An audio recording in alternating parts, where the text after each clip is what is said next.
जय हिंद साथियों। Vinod police HRM भी यूट्यूब चैनल पर आप सभी का स्वागत है। साथियों, आज हम एक सीरीज स्टार्ट करने वाले हैं जो कि होगी भारत जीके की, यानी कि इंडियन जीके, जिसमें भारत का भूगोल, इतिहास एवं कला संस्कृति तीनों शामिल होंगे।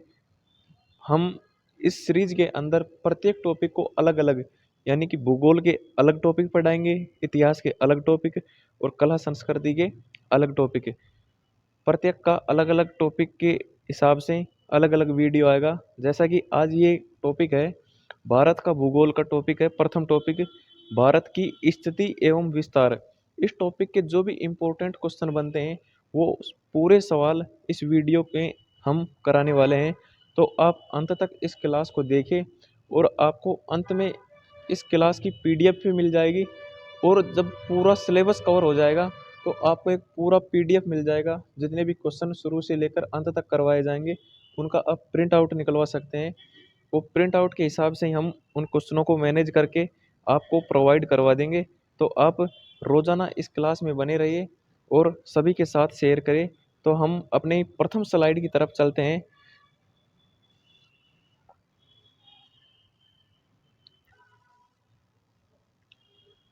अपना अपना सबसे पहला क्वेश्चन आता है, भारत का क्षेत्रफल विश्व के कुल भौगोलिक क्षेत्रफल का कितना परसेंट है। यानी कि भारत का क्षेत्रफल है जो विश्व के टोटल क्षेत्रफल का कितना परसेंट है। तो इसका सही आंसर होगा 2.4%। यानी कि 2.4% भारत का क्षेत्रफल संपूर्ण विश्व के क्षेत्रफल का हिस्सा है। नेक्स्ट सवाल आता है, आकार की दृष्टि से भारत का विश्व में कौन सा स्थान है। आकार की दृष्टि से, आकार का मतलब होगा क्षेत्र, यानी कि क्षेत्रफल की दृष्टि से भारत का विश्व में कौन सा स्थान है। तो विश्व का 7वां स्थान है। इंपॉर्टेंट क्वेश्चन है, सभी क्वेश्चन इंपॉर्टेंट रहने वाले हैं। एग्जाम में कहीं ना कहीं आपको जरूर दिखाई देंगे। नेक्स्ट आता है, विश्व की कुल जनसंख्या का कितने प्रतिशत भारत में निवास करती है। यानी कि विश्व की कुल जनसंख्या की कितनी जनसंख्या, कितना प्रतिशत जनसंख्या भारत में निवास करती है। तो ये है 16.7% जनसंख्या है जो भारत में निवास करती है।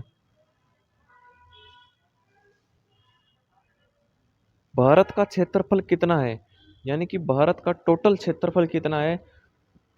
32,87,263 वर्ग किलोमीटर। ये संपूर्ण भारत का क्षेत्रफल है, 32,87,263 वर्ग किलोमीटर।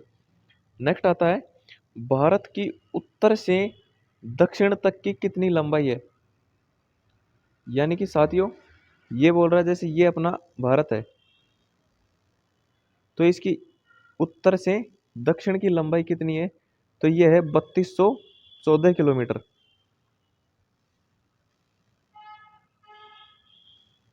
3214 किलोमीटर ये इसकी संपूर्ण लंबाई है उत्तर से दक्षिण की। भारत की पूर्व से पश्चिम तक कितनी लंबाई है। पूर्व से पश्चिम का मतलब ये अपना भारत हो गया। अब इसकी पूर्व सिम की लंबाई ये कितनी है। ये है 2933 किलोमीटर। ये इसकी पूर्व से पश्चिम की लंबाई है। इंपॉर्टेंट क्वेश्चन है, ध्यान रखना। भारत की स्थल सीमा की लंबाई कितनी है। तो भारत की स्थल सीमा की लंबाई है 15,200 किलोमीटर। ये भारत की स्थल सीमा की लंबाई। स्थल सीमा की लंबाई का मतलब है कि ये यानी कि समुद्र से टच नहीं करती। कोई भी इसकी सीमा समुद्र से नहीं बनती, केवल स्थल स्थल से इसकी सीमा टच करती है। इसलिए इसको स्थल की सीमा के नाम से जाना जाता है, जो कितनी है 15,200 किलोमीटर। ये पूरी स्थल सीमा की लंबाई है। भारत की तट रेखा की लंबाई कितनी है। तो भारत की तट रेखा की लंबाई, यानी कि जो समुद्र से टच करती है वो रेखा की लंबाई कितनी है, वो है 6100 किलोमीटर। तो टोटल कितनी हो गई, टोटल संपूर्ण भारत की लंबाई कितनी हो गई 15,200 में 6100 जोड़ेंगे तो कितना हो गया 21,300 वर्ग किलोमीटर। ये इसकी टोटल संपूर्ण भारत की रेखा की लंबाई हो गई।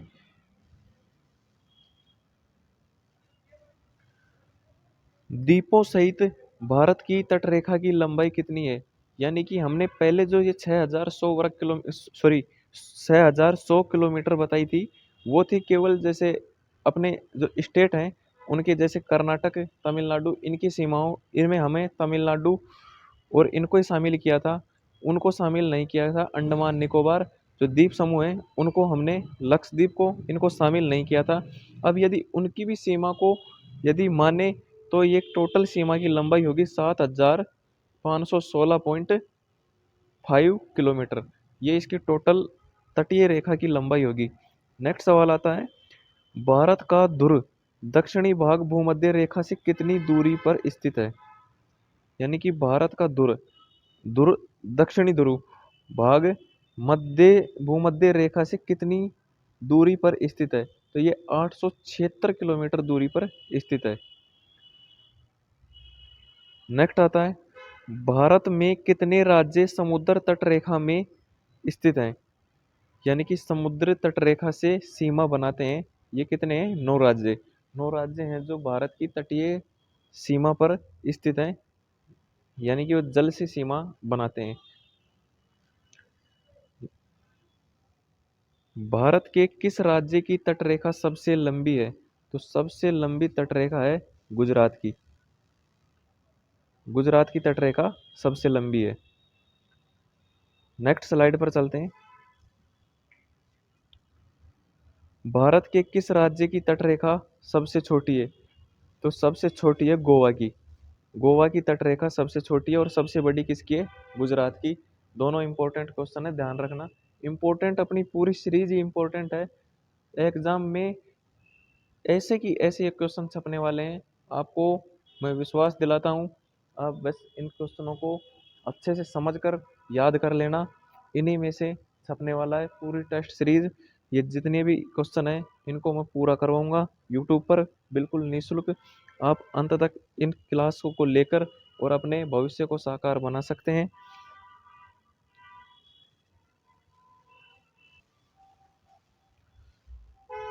कौन सी अक्षांश रेखा भारत के मध्य से होकर गुजरती है?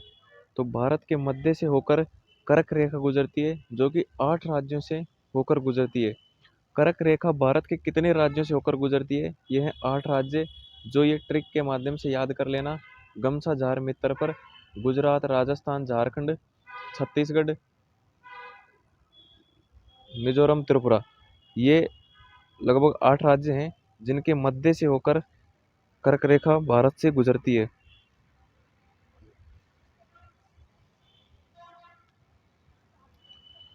भारत की मुख्य भूमि का दक्षिणी नोक यानी कि दक्षिणी बिंदु क्या है?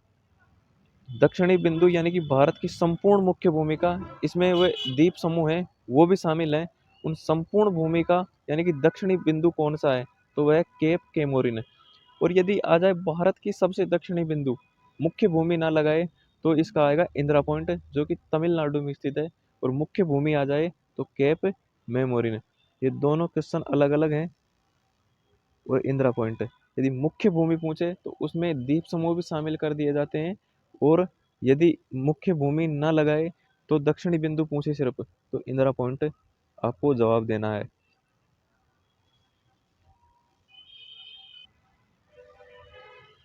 भारत का मुख्य भूमि का सर्वाधिक उत्तरी बिंदु कौन सा है, या उत्तरी भाग बोल दे या बिंदु?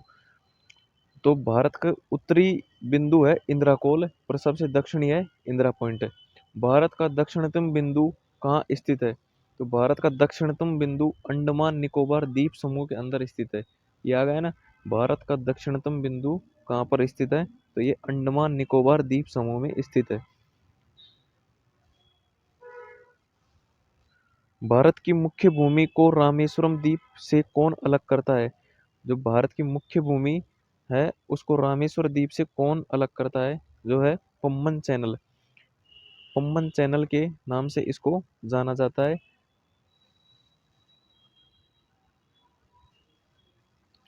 नेक्स्ट सवाल है, आदम का पुल किन देशों के मध्य स्थित है? आदम का पुल किन दो देशों के मध्य स्थित है? तो आदम का पुल है जो भारत एवं श्रीलंका के मध्य स्थित है। डंकन पास किसके बीच स्थित है? डंकन पास है दक्षिणी अंडमान और छोटा अंडमान के बीच स्थित है। ये इंपॉर्टेंट क्वेश्चन है। डंकन का द्वीप डंकन पास किसके बीच स्थित है? ये अंडमान, दक्षिणी अंडमान और छोटा अंडमान, ये दो हैं। दक्षिणी अंडमान और छोटा अंडमान दोनों के मध्य डंकन पास स्थित है। दीव एक द्वीप है, वह कहाँ स्थित है? दीव एक द्वीप है, ये कहाँ स्थित है? ये गुजरात में, गुजरात का जो तट है, यानी कि जलीय सीमा से गुजरात की सीमा लगती है, वहां पर ये दीव एक द्वीप है जो स्थित है वहां पर। श्रीलंका को भारत से कौन अलग करती है? या क्वेश्चन आ जाए श्रीलंका को भारत से कौन सी खाड़ी अलग करती है? तो यह है मन्नार की खाड़ी, जो कि श्रीलंका को भारत से अलग करती है। भारत का कौन सा भाग प्राचीनतम है? तो भारत का सबसे पुराना भाग है जो है प्रायद्वीप पठार। प्रायद्वीप पठार है जो भारत का सबसे पुराना भाग है। भारत का पूर्वी समुद्र तट किस नाम से जाना जाता है? भारत का पूर्वी समुद्री तट किस नाम से जाना जाता है? पूर्वी तट का मतलब हो गया, यानी कि इस प्रकार से अपना भारत है, इसका पूर्वी तट, ये तट, ये तट किस नाम से जाना जाता है? ये है कोरोमंडल तट।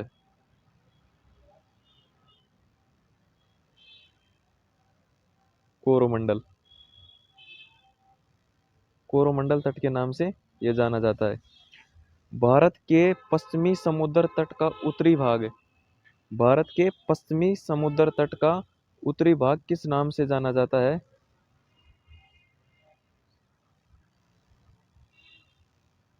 ये भाग, ये कोंकण तट के नाम से जाना जाता है। जो यहाँ से जलीय सीमा बनाता है ये तट कोंकण तट, और ये तट है जो कोरोमंडल तट के नाम से जाना जाता है। नेक्स्ट सवाल है, भारत के पश्चिमी समुद्र तट का दक्षिणी भाग किस नाम से जाना जाता है? यानी कि जो ये भाग है, ये समुद्री तट, इसका जो दक्षिणी भाग है, यानी कि ये वाला भाग, ये किस नाम से जाना जाता है? तो ये है मालाबार तट के नाम से जाना जाता है। इंपॉर्टेंट सवाल है ये। यानी कि पश्चिमी समुद्री तट का दक्षिणी भाग है वो किस नाम से जाना जाता है?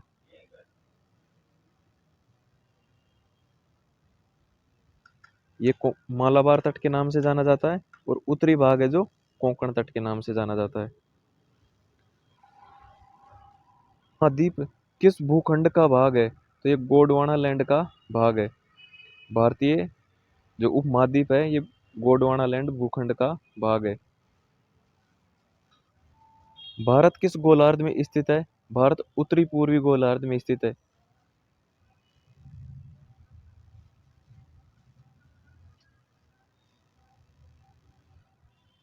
ये अपना ग्लोब हो गया, इसके अंदर जो ये कर्क रेखा हो गई,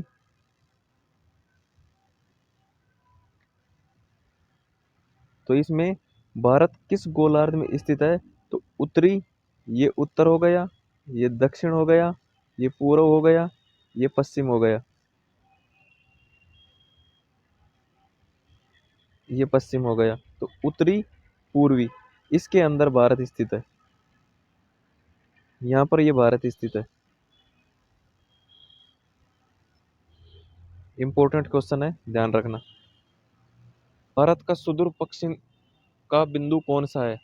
भारत का सुदूर, सुदूर यानी कि सबसे दूर का पश्चिमी बिंदु कौन सा है?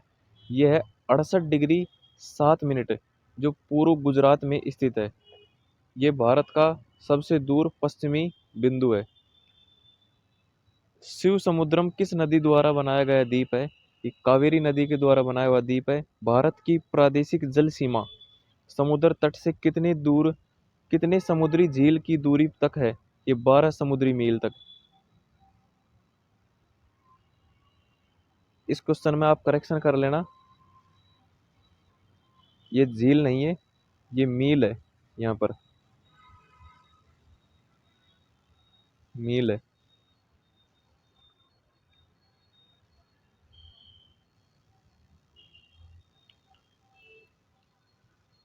10 डिग्री चैनल किसके मध्य स्थित है? ये छोटा अंडमान और कार निकोबार, ये दोनों के मध्य 10 डिग्री चैनल स्थित है। भारत तथा पाकिस्तान के मध्य अंतर्राष्ट्रीय सीमा का नाम क्या है? रेड क्लिफ रेखा। रेड क्लिफ रेखा को, इसको प्रकाशीय रेखा के नाम से भी जाना जाता है, क्योंकि इसका 15 अगस्त को इसका निर्धारण सर रेडक्लिफ के द्वारा किया। इसको रेडक्लिफ रेखा के नाम से जाना जाता है। कई कई जगह इसको 15 अगस्त की जगह 17 अगस्त भी माना जाता है, लेकिन इसका आंसर 15 अगस्त ही देना है आपको।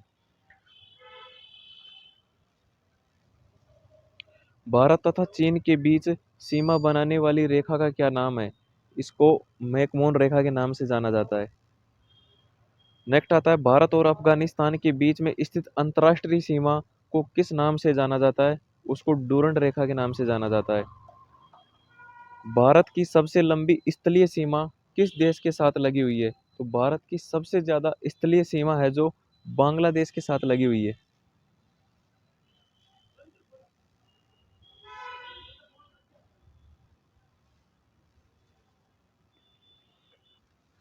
भारत की सबसे छोटी स्थलीय सीमा किस देश के साथ लगी हुई है? ये अफगानिस्तान के साथ लगी हुई है। नेक्स्ट स्लाइड पर चलते हैं।